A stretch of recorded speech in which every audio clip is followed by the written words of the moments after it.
These sounds can really get on your nerves.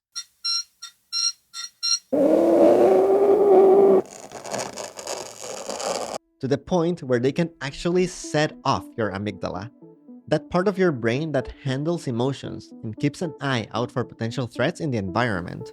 Now, what's interesting is that all these sounds fall within a frequency range of 2000 to 5000 Hz, which just so happens to be the range we tend to be super sensitive to. So, why do we find them so effing irritating?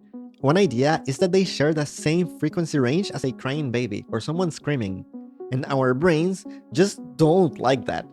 But the simplest theory is that our ears are shaped in a way that cranks up the volume on these frequencies. As a protective measure, our brain interprets these sounds as irritating.